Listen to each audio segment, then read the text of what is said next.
Okay. It is a great privilege to be here. I truly am honored that Rhonda asked me to be here.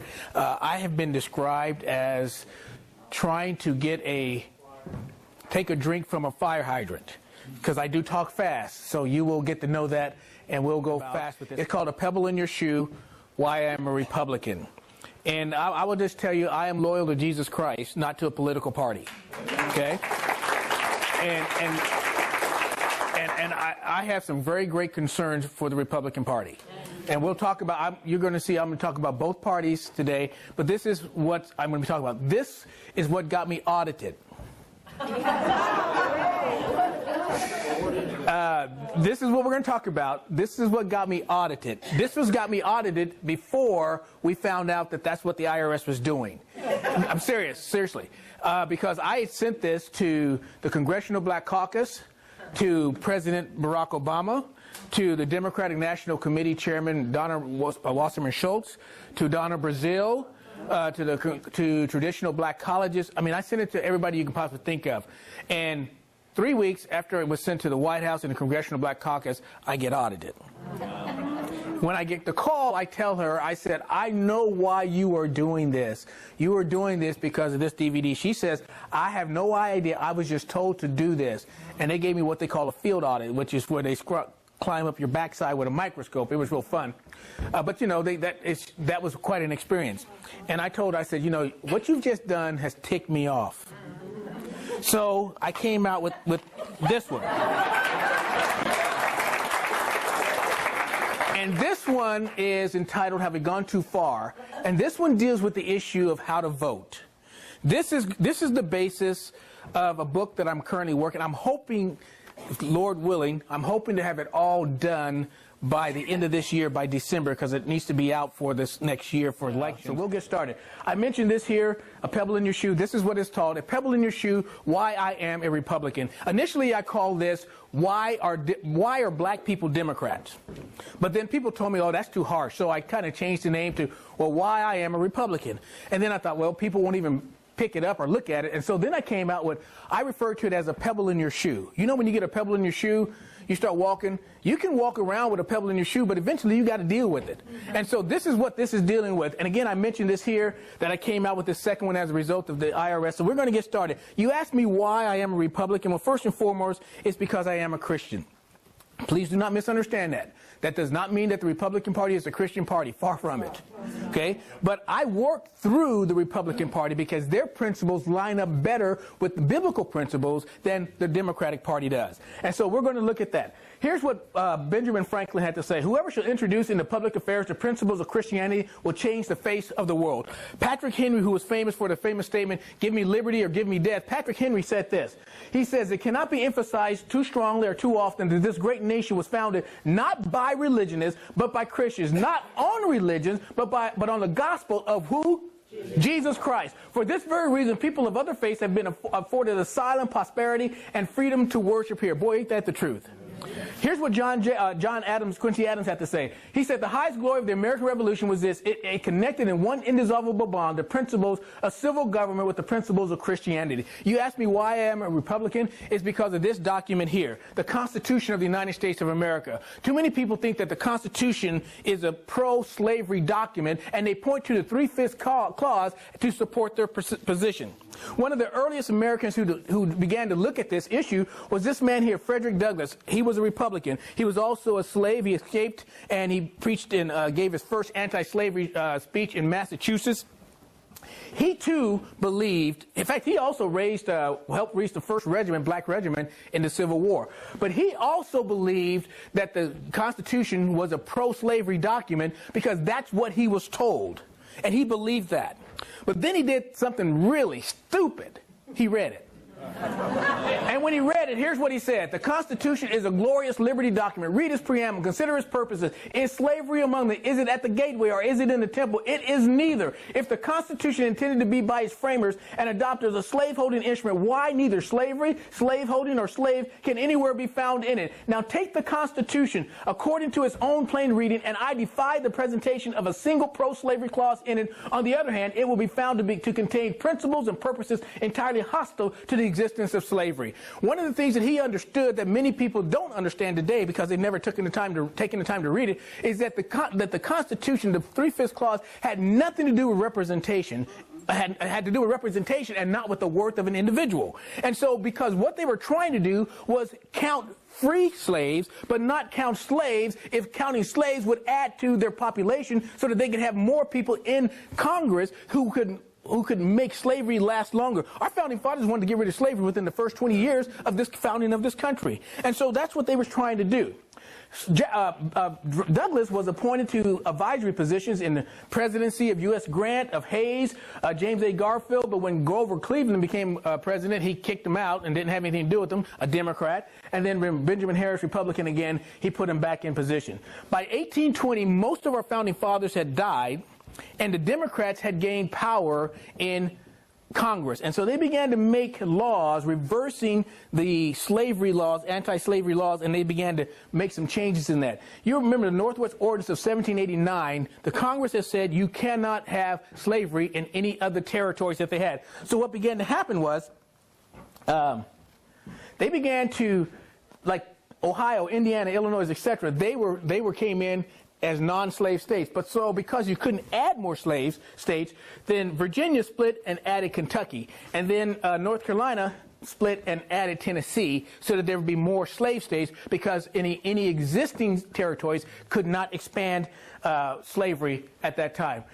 The Missouri Compromise of 1820 was the first time in our Constitution, in our government, that we actually began making laws to spread slavery.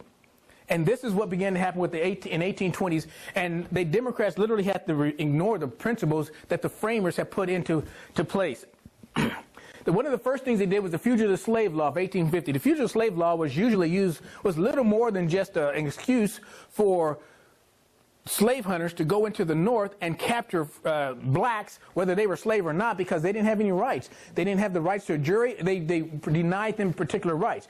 The Kansas-Nebraska Act of 1854, it expanded slave owners so that that they made it possible for slavery to go into the territories that they had, and so slavery began to expand. You ask me why I am a Republican, is because the Republican Party was formed with the anti-slavery Democrats, the Whigs, the Free Soldiers, and the Emancipationists for the purpose of fighting slavery and secure equal rights for American blacks. I tell you what, the Republican Party is needed more today than it was back then. Because what we've done now, we've replaced one form of slavery with another form of slavery, and we call that entitlements. And we think that's okay. And this is going to be destructive. This is so destructive. In fact, what we have now is what I call it a slave mentality. Do you remember the children of Israel when they got out of Egypt? They were wandering in the wilderness. Do you remember one of the conversations they had with Moses? Oh, it was so good back in Egypt. Oh, we had all the leeks we could eat. We had free housing. We had free food. Uncle Sam Massa was providing everything. They thought that was the best thing. They were slaves. And folks, that's what we've got. We've got people who are so engrossed with the freebies, they don't understand that they are a slave. And that's what we've got happening. You'll see here that this man here is Democrat Charles Sumner. I like him. He replaced Daniel Webster in the Senate. He one day gave a 2 days gave a 2-day speech on anti-slavery. I mean, they got tired of this. Well, you may recall this picture in your history books when Preston Brooks, a Democrat, left the House, crossed the rotunda, and came over and clubbed Sumner nearly to death. In fact, it was 3.5 years before he was able to gain his composure enough to return to the Senate. In fact, he never fully regained all of his abilities. And when he gets back to the Senate, you know what the first thing he does? He starts speaking on anti-slavery. Now, in all fairness to Brooks, anytime anybody speaks for 2 days on any one subject, they deserve a beatdown, okay? In 1856, the Republican Party put up their first presidential candidate. It was James C. Fremont. He lost to Buchanan, John C. Fremont. He lost to Buchanan. But the Republicans put up their first platform. The platform had 9 planks. Boy, do we need to get back to them small planks, because these things are books now. I mean, I know Larry was on the committee with me, and we were trying to do some revisions and stuff, and that was We couldn't do anything. That's what was frustrating. But all we can do is just go over. So that needs to be changed. But now it's a book. But it used to only be 9 planks. 6 of the 9 planks dealt with equal rights and equality under the law for blacks. Now, some of you have heard me speak before, so don't answer this question. How many of you know what the other 3 planks were about? Anybody know? You know what it was? Marriage is between a man and a woman. Amen. You know why? Because of the Mormon practice of polygamy. Isn't that odd? How history kind of repeats itself. The Democratic platform was very, very different. In 1856, they said this: all efforts of the abolitionists are calculated, and listen to this, to lead to the most alarming and dangerous consequences, and all such efforts have an inevitable tendency to diminish the happiness of the people. So that if we eliminate slavery, people's happiness will be diminished. That's the difference. You ask me why I am a Republican? It's because the Democratic-controlled Dred Scott Supreme Court issued the Dred Scott decision the next year in 1857, which says that black people were not persons and therefore had no rights which the white man was bound to respect. Now, the reason why, I don't know if people don't know this, but the reason why the Supreme Court ruled that blacks were not persons is because the Chief Justice Tenney, who issued the ruling, he said that if blacks were persons, then they would have the right to bear arms.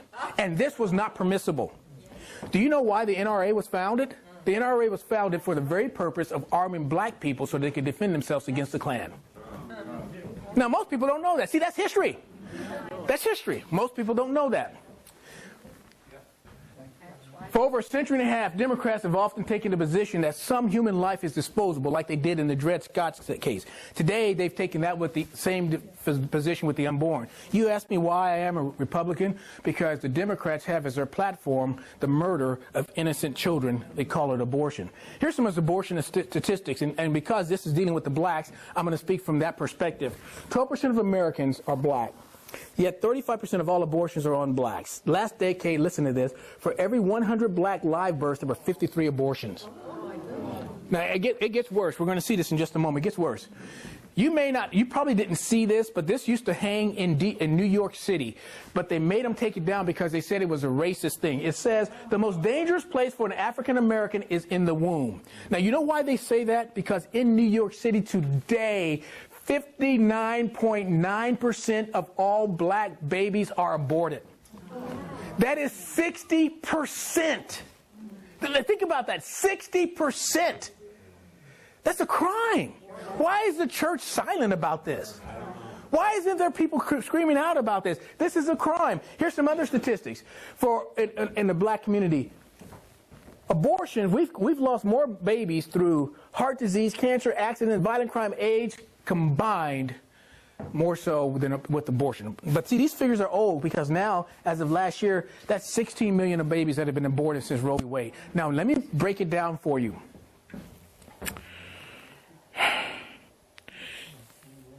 There are 16 million black babies that have been killed. There are 36 million blacks in America. That's 44% of the population. That's genocide. That's genocide, people. Why is there silence? And yet, we are doing it. And let me just say this real quickly about abortion. You know, the great tragedy is that we just talk about abortion like it's no big deal. We just say the term abortion. We need to describe what we're talking about. And I'm not going to try to gross you up. I'm just going to tell you what's happening. One of the things that people tell you all the time is, well, you can't tell a woman what she does with her body. That's the biggest argument they use. You can't tell me what to do with my body. Well, let's talk about that for a moment. One of the ways, there's 3 different ways how abortion, this is more than 3 ways, but 3 of the ways that abortions are done. One is what's a DNC. You know what that is? They chop the head off. They chop the arms off. They chop the legs off. They chop the torso off. They stick a vacuum cleaner in. They suck out the body parts, and then they take inventory to make sure, God forbid, that you get an infection. Wait, what? You mean you just mutilated a child and you're concerned about an infection?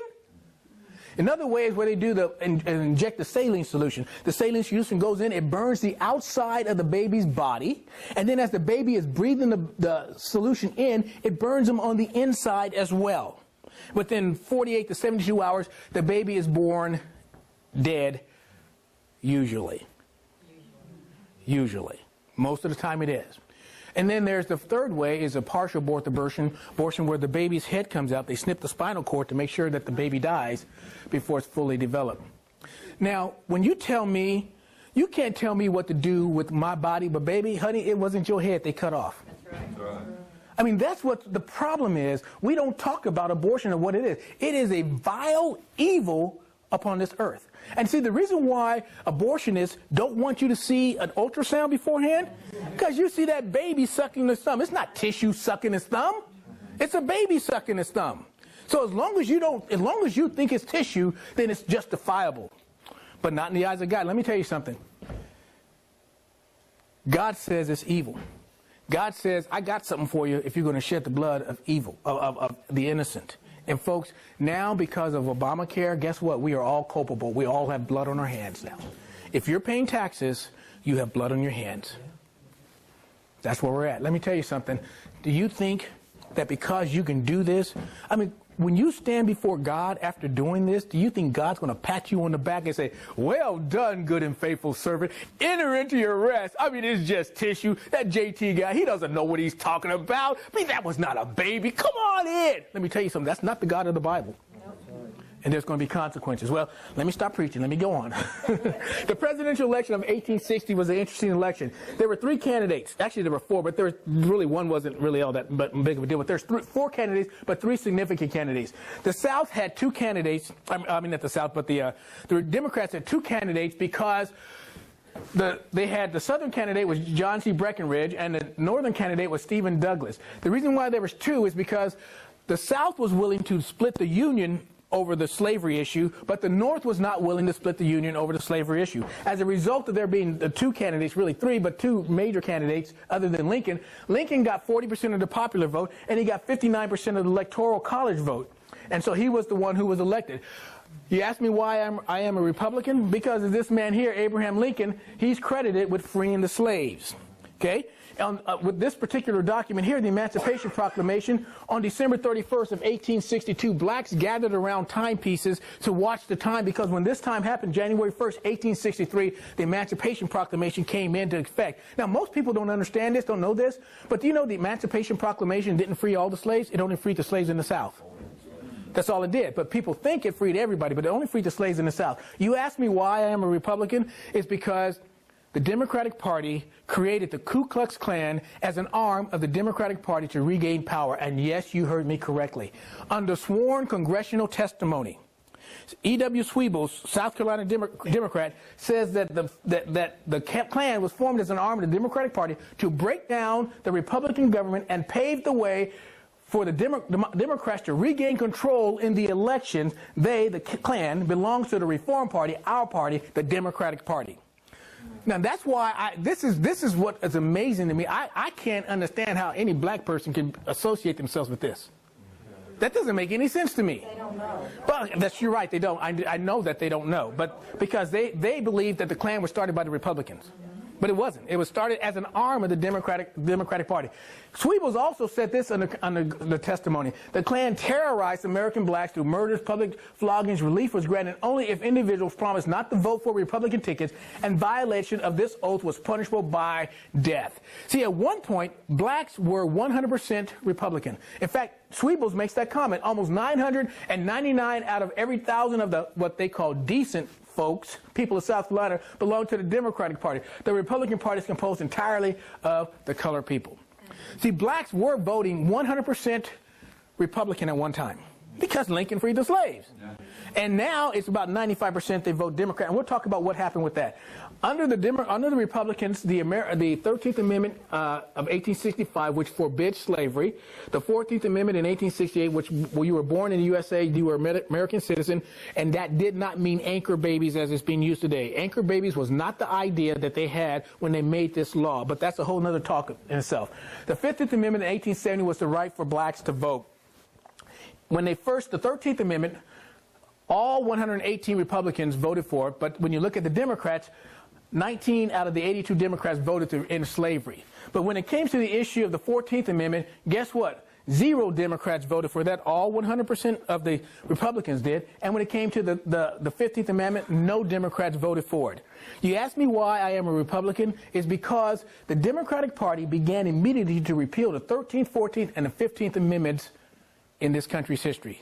They did not want this kind of freedom to happen. Here's one of the things they said. Every Democrat must feel honor-bound to control the vote of at least one Negro, now watch this, by intimidation, by purchase, keeping him away, or as each individual may determine how he may best accomplish. We must attend every radical, that's what they call Republican meetings. We must attend every radical meeting that we hear of, whether they meet at night or in daytime. Democrats must go in, listen to this, in as large a numbers as they can, get together, and well armed. Yeah, really. This is an interesting picture here. This is the picture of the first black United States senator and representatives in Washington. Not in the state houses, but in Washington. Many people don't realize that that's the case. The man to your left, this is his name is Hiram Rhodes Revels. He was a ordained minister. He was a chaplain during the Civil War. He was the first black United States senator in America. This man here in the center, excuse me, his name is Josiah Walls. He was from Florida. He was a slave, and he was forced to fight in the Confederate War. He got captured by the North, and once he got captured, he immediately joined their ranks and became an officer there. When the war was over, he was elected to Congress twice. He was sent back each time because the Democrats challenged his credentials. The second time he was sent back, the Democrats regained Florida, and so he wasn't able to go back and serve. The man to your right is an interesting man here. His name is Robert Elliott Brown. Elliott Brown was an incredibly intelligent man. He read in Spanish, Latin, and French. He helped with many of the civil rights laws that were being passed during that time. He also debated Alexander Stephens many times, and there was a big famous debate that they had. You might remember Alexander Stephens was the vice president of the Confederacy. And so you might have, this picture is no longer in our history books, but this was a picture of the debate that they had between Robert Brown Elliott and when he defeated Alexander Stephens. He did such a masterful job that the only criticism they had for him was they said that there's no way in the world that Elliott could have written that speech himself. It was so brilliant and so good that there's no way he could have written it. And it made me think of remember when Obama was first running the first time, and Joe Biden was a candidate as well, and of course he said he would never be his running mate. But you know, what does it matter that they say something and do something else? No one ever does that in Washington, do they? But you remember what Joe Biden said. This is kind of what it reminds me of. He says that Barack Obama, he's nice, he's clean, he's articulate. I mean, what, does he not think that black people bathe? I mean, come on. Here's what's interesting. What you've seen is there's been remarkable progress. Blacks are at Washington. They're in the Senate. They're in the House of Representatives. They're in many of the southern states, because in the South there were more blacks than there were whites. And I didn't put that slide up here, but in the DVD I go into other details about all these different states that have all these blacks. So why? What happened? How is it that all of a sudden blacks now are making such major progress? And here's what happened. The Democrats took over the House in 1876, and they began this practice here of registering dead people to vote. I'm serious. I'm serious. Now, why is it that our government has sent legal teams down to Florida to stop them from clearing out the dead people off the voting rolls? Why in the world would they do that? But dead people can't vote, can they? Well, they do. They do. And so this is a major problem. This is a major. There's other stuff we can talk about that, but we don't have time. The presidential election of 1876 was an extremely interesting election. The Democrat had Samuel Tilden. The Republicans put a Rutherford B. Hayes. They needed 185 electoral votes to win the election. Tilden got 184. And Rutherford B. Hayes got 165. There were 20 votes that were in dispute because there were dual election results. And those dual election results came from 3 states, from Florida, Louisiana, and South Carolina. How come Florida can't get their stuff together? It it just seemed like Florida's a mess all the time, hanging chads and dangling chads and stuff. Well, what they found out as they began to research, they found out that the Democrats had been involved in widespread voter fraud. In fact, not only were they involved in voter fraud, but we found out that Tilden's campaign had been directly involved in bribery. And they cheated. They cheated. Okay, let's just call it what it is. They cheated. Okay, now what began to happen was, as a result of trying to figure out what they did, they put a panel together, a commission, 7 House members, 7 Senate members, and 1 Supreme Court. There were 15 members on the panel. And they came up and they found out that the commission investigated and determined that there had been voter suppression throughout the South by the killing, the injuring, the intimidation of American blacks by the Democrats, and the commission voted 8-7 that Hayes would be the president. Well, you know your history, and it's the House that ratifies the election. Well, the House was Democratic controlled, and the House says we are not going to ratify the election. So for 4 months, we didn't have a president. Okay? Well, actually, well, don't get me started. Never mind. I'll leave it alone. For 4 months, we didn't have a president. Now, what happened was the House finally says, okay, if you remove the troops out of the South, then we'll ratify the results of the president election. And so they removed the troops out of the South, which literally ended Reconstruction, and it just stopped it dead in its tracks, and it never recovered from that. You'll recall this in 2010, the Black Panthers Party in 2010 that were intimidating voters when they were going in. I'm going to tell you, in 1800s, the only difference between the 1800s and the 2010 intimidation is the color of the skin of the people doing the intimidation. They were still being done by the Democrats, and they're still being, the only change is that. Now, these guys should have been arrested. But this wonderful leader that we have as our Attorney General, Eric Holder, refused to do that. Now, listen, if you refuse to do your job, you're not qualified to be in that job. He shouldn't be in that job if you're not going to do your job. And there's a lot of things that have happened that we are concerned about. Benghazi, Fast and Furious, NSA, the IRS. I mean, can we, get started? Here's another thing. We have a style of corrupt politics that we got a name for it. We call it the Chicago way or the Chicago style. Folks, it's sitting in the White House. So why is it a surprise that we have Benghazi, that we have Fast and Furious, that we have all these things? Why is that a surprise? It's not a surprise to me. I mean, we call it the Chicago way. We name it. But nobody ever wants to talk about that because we can't talk about that because that means you're prejudiced and you're racist because you're talking about the first black president. No! It's criminal activity. Benghazi, somebody should go to jail. I mean, we can go down the list. Go down the list. I mean, they were upset that with with Watergate, nobody lost their life in Watergate. People lost their life in Benghazi. People lost their life in Fast and Furious. I mean, we can go on, but it doesn't matter because our Attorney General won't do anything to take care of it. Well, don't get me started. Sorry. This is an interesting cartoon of the day out of Harper's Weekly. Harper's Weekly had some of the best political cartoons. You should go back online and just look at some of those. But this is an interesting one. It shows a black Samson. You know, Samson's strength was in his hair. And so you see this picture of a black Samson. You see at the top, there's a little red marking up at the top. Here's what that says. It's called the Democratic Barbecue. Now, I want you to see what the Democratic Barbecue is. You look to your lower left, you'll see what that is. Here's a close-up of that. Look what the book is, the Holy Bible. Now, this is the Democrats doing this, okay? The Holy Bible, that's what they're barbecuing, the Holy Bible. If you look over here, you'll see the lady who is cutting his hair. On her thigh, it says Southern Democracy. She's cut his hair, and it says suffrage, and that means his right to vote.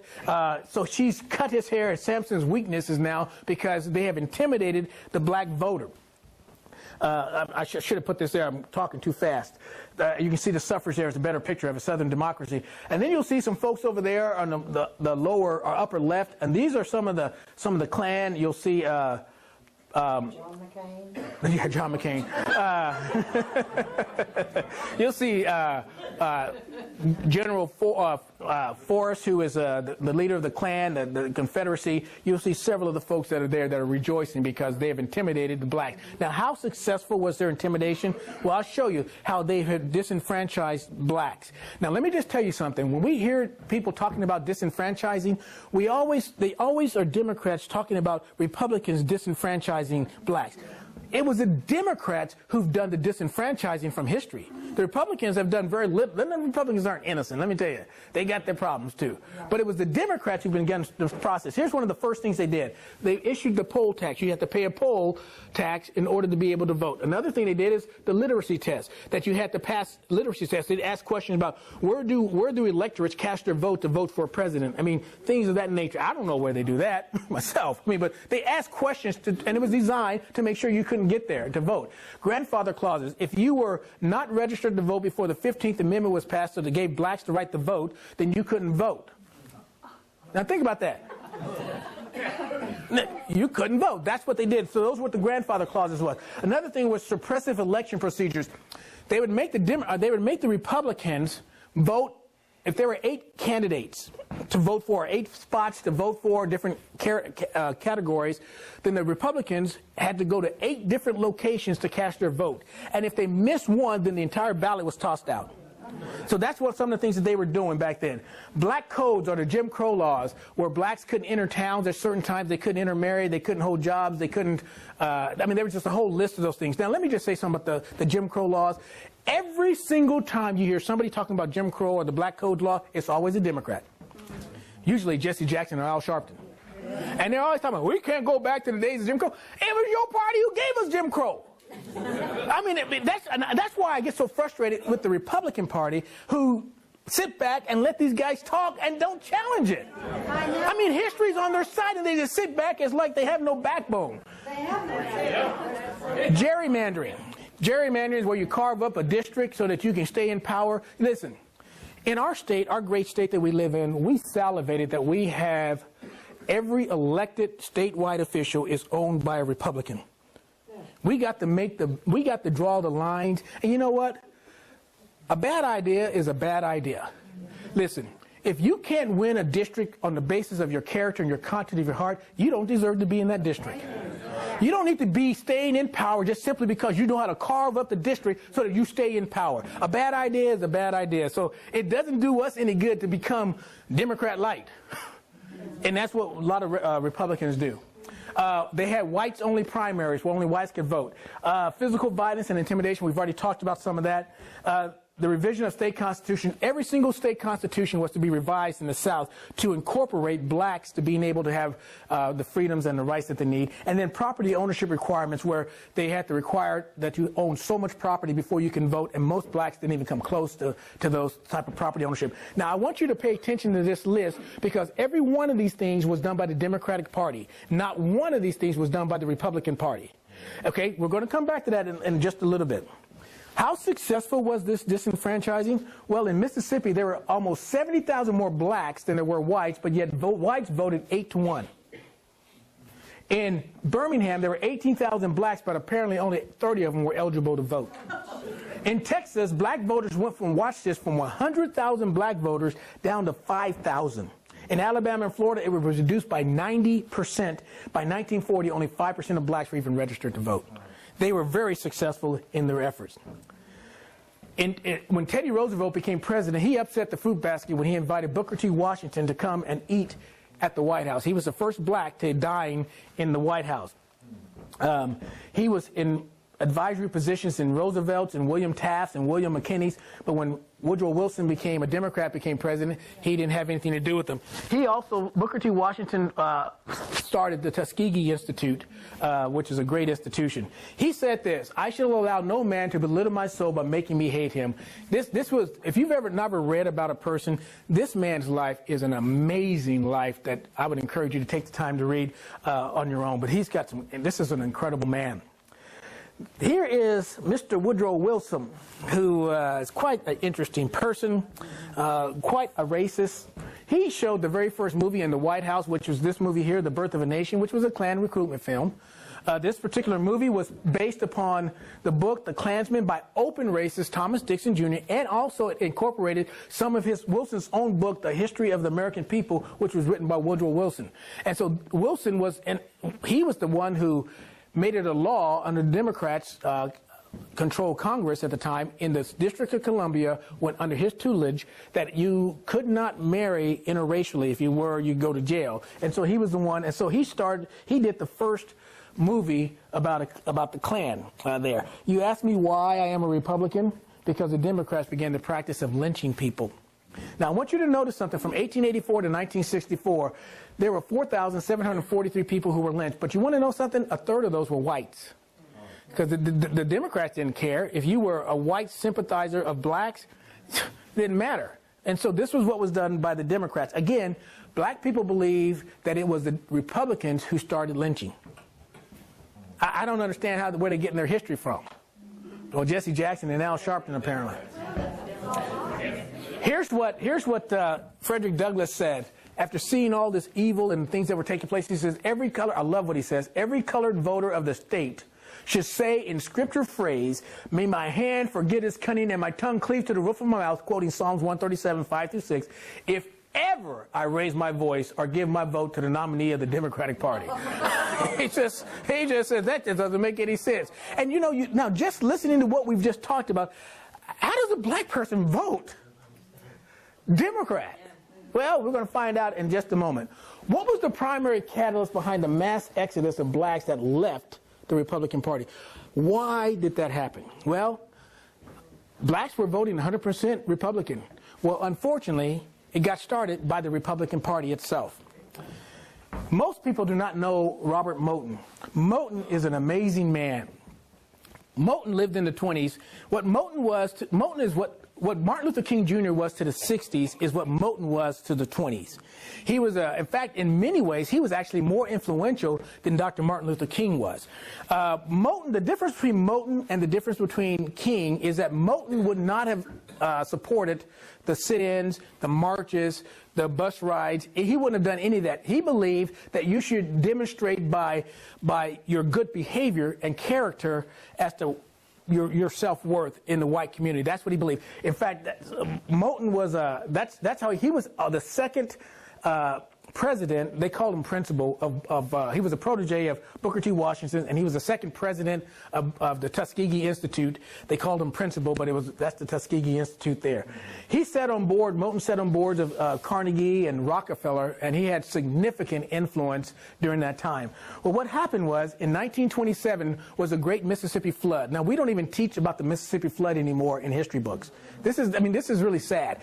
But the Mississippi River flooded in 1927, and it was bad. In fact, south of Memphis, it was 60 miles wide. Okay? Well, you'll recall that during that time, we had what they were called levee towns. And you may have seen some of those in the books, but they don't show those anymore in the books. Well, at the time, Coolidge was president. He was a Republican. And Herbert Hoover was the Secretary of Commerce. Hoover was interested in becoming president, and so they got together and they thought this would be a good avenue to launch his career to become the president. And so he'd be seen as a good humanitarian. Well, in this process, when this flood was going on, these are some of the pictures of the flood. It was such a big deal that the press got on this, and they said that this man, Mr. Hoover, was such a great humanitarian that the press championed him. Did you hear what I just said? The press championed a Republican. The press championed a Republican. I mean, this is in 1927 when the flood happened. I mean, isn't that amazing? That ain't going to ever happen today. Never going to get there. Well, here's part of what the pictures of the levee towns. There were black levee towns and there were white levee towns. Well, the only thing that could hinder Hoover's presidential election was what was happening in the black levee towns, because the white levee towns were getting better facilities and being better taken care of than the black levee towns. So that became a problem. Well, what happened was Hoover went and saw this, and so there was a concern. Well, Hoover then set up the Colored Advisory Commission. He then found Moton to be the one who was in charge of it. So Moton Moulton began to do the research. When they got through with the research, he met with Hoover, and he told Hoover what was going on. Hoover said to him, please sit on your report and don't give out the full report. He says, if you sit on this full report, then what I will do is I will put blacks in my administration in a way that has never been precedented before in American history. And not only will I do that, but the bankrupt plantations, I will divide those bankrupt plantations and I will divide them up into black farms. Okay, so Moulton then turns in a partial, not a full report about what happened on the levee towns. Hoover then gets elected. As soon as he does, he turns his back on Robert Moulton, and in the 32 election, Moulton then becomes a Democrat. And this began the process of blacks leaving the Republican Party. Now, it wasn't a large number. It was only about, it wasn't even 9%, about a little, just shy of 9%. But it was the beginning process, and I'm going to tell you, listen, as I said earlier, I am loyal to Jesus Christ, not to a political party. And I'm going to tell you, the Democrats and the Republicans, they do the same things all the time. In fact, we just saw this past week, what happened in Virginia. We saw that there was a possibility that a conservative governor could have been elected, and the Republican leadership abandoned him. This is exactly what, this is nothing new. They do this all the time. And I'm telling you, you need to be loyal to Jesus Christ, not to a political party. That's right. You know, I mean, I'm just telling you, that's just the way it happens.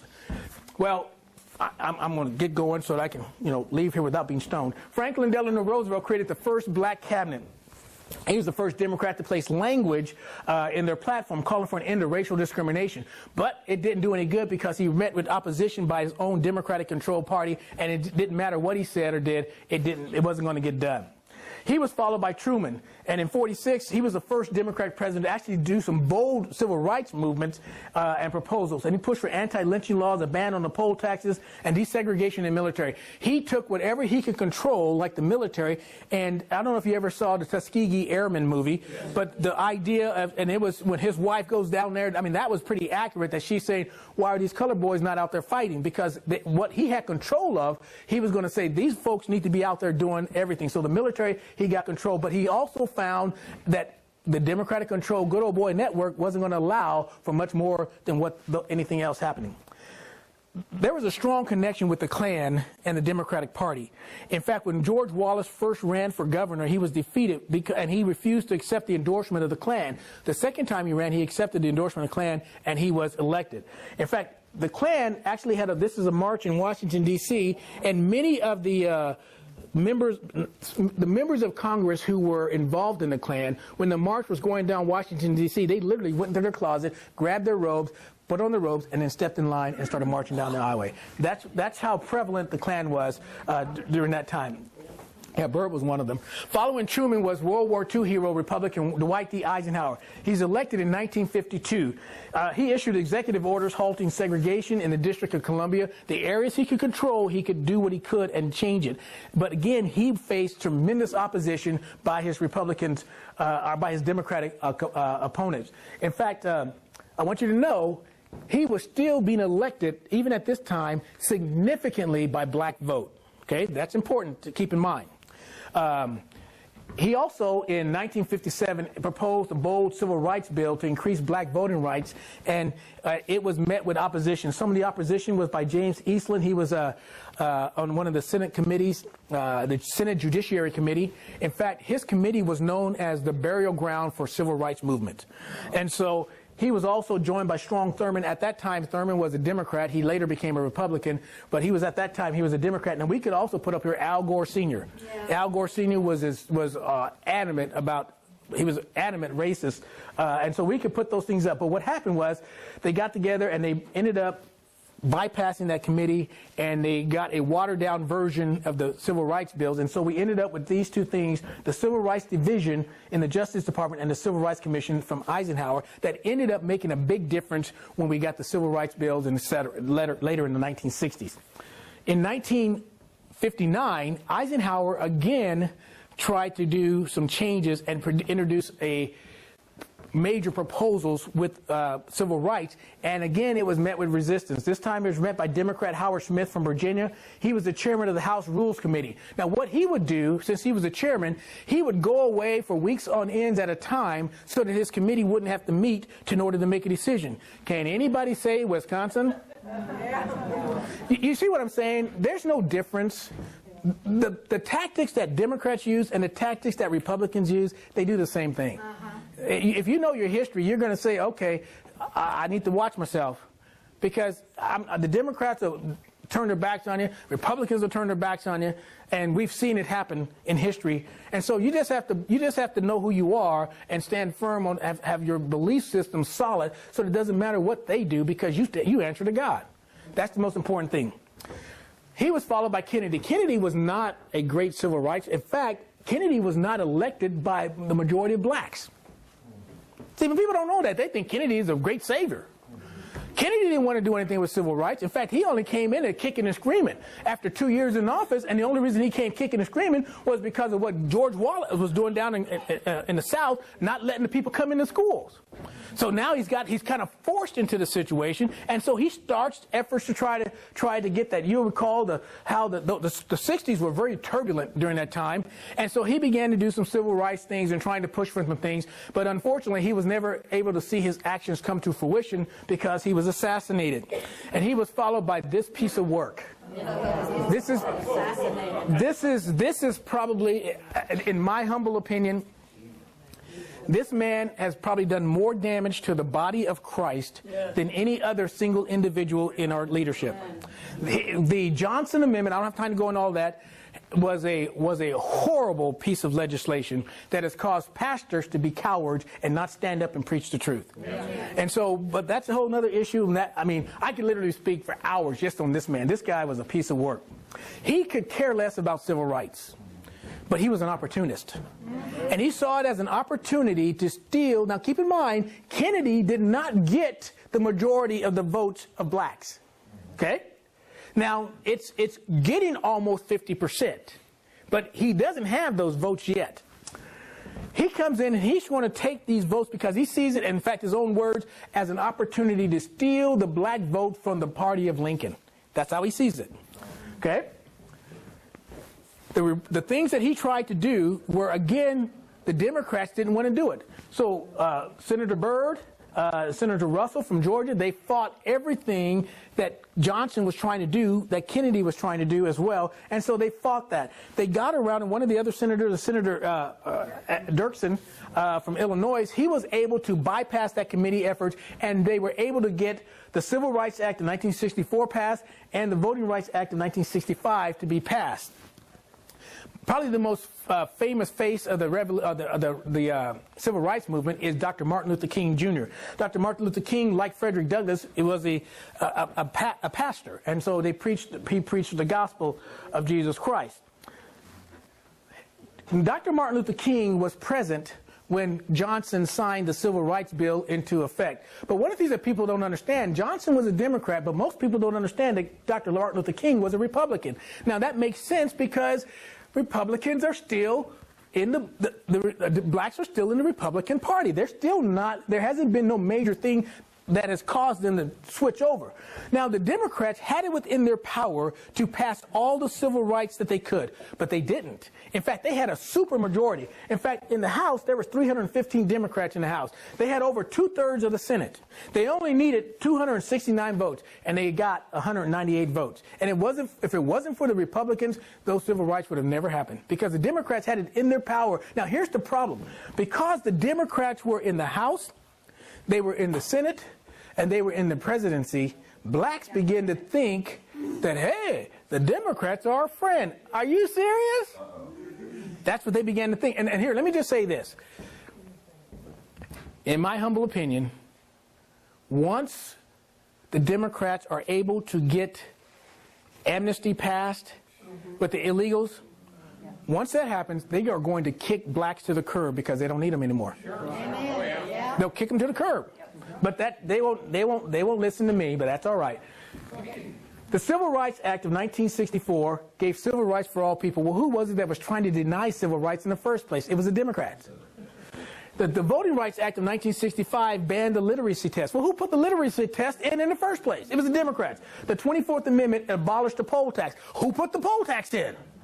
Isn't that amazing? But that's kind of what happened. Johnson, when he was considering putting Thurgood Marshall as the first black in the Supreme Court, and this is also one of the other aspects that began the catalyst to make the things change. The blacks were seeing the Civil Rights capping the Voting Rights Act, the 24th Amendment, and seeing the first black Supreme Court justice all done under the headship of the Democratic Party. And so Johnson, when he was getting ready to appoint Thurgood Marshall, Johnson said these wonderful words to a young staffer. He said, "Son, when I appoint the N-word to a court, I want everybody to know he's an N-word." What a wonderful man. See, he wasn't concerned about civil rights. He was an opportunist. And that's what he took. He took the opportunity. And so these are the things that began to happen that caused people to start thinking in that way. Well, one other thing began to happen was this. There was a rumor that got started.